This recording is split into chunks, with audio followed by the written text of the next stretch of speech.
vláda Slovenskej republiky dala 1 370 000 eur na gumovanie mozgov 2 roky dozadu. 13. Hej, 2013. Na stránke Ministerstva práce, sociálnych vecí a rodiny sú akcie, ktoré dostali túto finančnú podporu. 49 000 dostal Festival homosexuálnych filmov, ktorý bol pod záštitou ministra Boreca. 19 000 eur dostalo divadielko na raz cesty. To je bábkové divadielko z Banskej Bystrice, ktoré chodilo po materských školách a robilo tam bábkovú hru, ako z Aničky sa môže stať Faganička a z Tomka babec. To znamená, to sa volá tzv. Citlivovanie voči otázkam rodovej rovnosti. Čiže čo? Povinná sexuálna výchova už od materskej škôlky a cez peniaze Európskej únie my začneme gumovať mozog aj vašim detičkám. Takže príde dievčatko a spýta sa, ocko, ja som dievčatko alebo som chlapec. Pretože v škôlke mi hovorili, že si môžem vybrať, čo som. Že nie biologická podstata v každej mojej bunke určuje, či som chlapec alebo dievča, ale ja si to môžem vybrať. A keď si to môžem vybrať, no tak na prihláške na vysokú školu už je napísané rodič 1, rodič 2.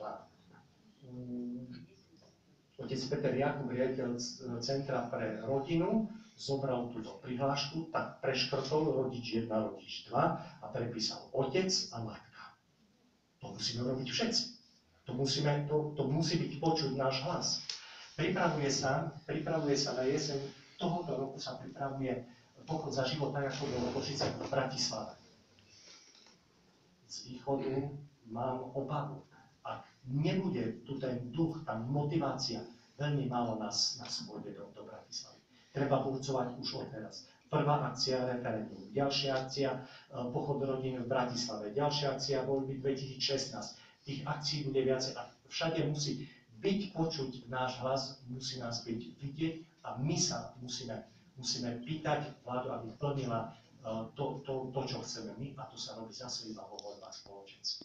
Čiže nestačí len deklarovať dávno, ale treba robiť aj konkrétne. Ďakujem, nech sa páči.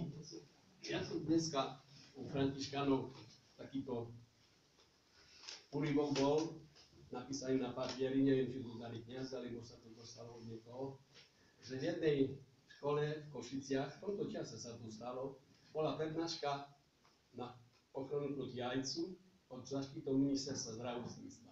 A namiesto toho, aby im prednášali o ajce, tak im premietali rôzne sexuálne pohyby a žiadali žiaku, aby si to na sebe vyskúšali. Toto sa už deje. Ale chcem ešte niečo povedať. Čítal som aj zlatú knihu a tam sa pán doktor o všetkých veciach, ktoré sa tu dneska prednášal, aj píše. Diabol pred druhým príchodom Krista bude mať takú moc za 2 roky, že si už bude myslieť, že všetko získal. Hovorí, že udrie najsapr na rodinu, pretože chce rozbiť rodinu, rodina je základná bunka aj cirkvi. A podľa neho by malo aj všetko padnúť, aj cirkev. To sa nestane. Pretože Ježiš povedal, že cirkevné brány nikto nepremôže. Ale tam na konci sa tieto kniha hovorí, že keď si diabol bude myslieť, že všetko získa, tak potom budem ja ako pán a všetko smetiem do pekelných fúzií. My máme všetky predpoklady na to, aby sme to nenechali padnúť na štát, na ten prúd seba záchovy, ale v ekonomike existuje taký pojem trvalé udržateľný ekonomický rast. Vieme, že to nie je, pretože je recesia, je kríza, ale existuje trvalé udržateľný duchovný rast. Je tam povedaná aj príčina, že prečo to je tak.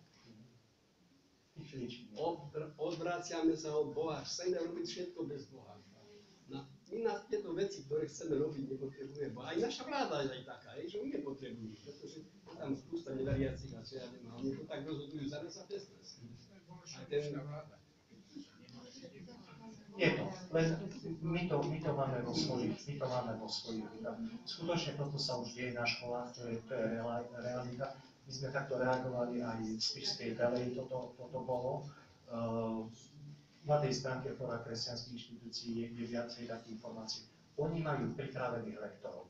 Tí lektori sú naštartovaní na štartovacej čiare a čakajú. A mnohí ani nečakajú, ale už sú na školách. Ku nám na cirkevnú školu prišla požiadavka, že prídu tam s takou prednáškou, ale majú podmienku, nesmie tam byť ani jeden pedagóg. Čiže treba to poznať a byť citlivý na tieto veci a vedieť, čo je obsahom toho. Tiež napríklad Teen Star program, kto to nepozná? To je sexuálna výchova kresťanská, čo to je? Vy zase budete to. Ale je to prostriedok, spôsob a cesta. Výchova k ľudskej láske, manželstvo a rodičovstvo. Čiže my sme zodpovední za výchovu našich detí a my si musíme strážiť. Veľakrát tieto inštitúcie, napríklad ako školské rady. My sme zodpovední za výchovanie na školách. Prečo my nie sme kresťania v školských radách? Prečo sme ľahostajní voči tomu, že tu je samosprávny orgán školský, ktorý môže toto všetko kontrolovať, zmeniť? A kde sme my? My nie sme v školských radách. Čiže zase musíme sa reálne pozrieť aj na seba, že my sme proste pustili aktivitu zo svojich rúk. Pustili sme aktivitu. Pustili sme tam tým, ktorí prichádzajú s týmito programami. Je to skutočne. Vlastne rodičia sú trestaní za to, ak nepustia deti na tento typ sexuálnej výchovy. Zatiaľ ešte môžeme. Ak príde legislatíva, už budeme mať veľký problém. Spomínali ste, že treba správne voliť a správne sa rozhodovať. Je podľa vás KDH tá správna voľba? Ja som 25 rokov v KDH. Samozrejme, že niekedy sa nedokážem dohodnúť ani so svojou manželkou. Čiže v podstate strany sú zložením ako zo spústou ľudí. Ale garantujem vám, že v každom hlasovaní, ktoré bolo o hodnotách, KDH zahlasovalo správne. Podľa učenia cirkvi. Každé jedno hlasovanie. Pozrite si na stránku Národnej rady. Každé jedno hlasovanie bolo v tom. 25 rokov nie je ideálna strana, žiadna strana nie je ideálna, ale nešiel by som do inej strany. Ďakujeme. Ale nemali by skôr KDH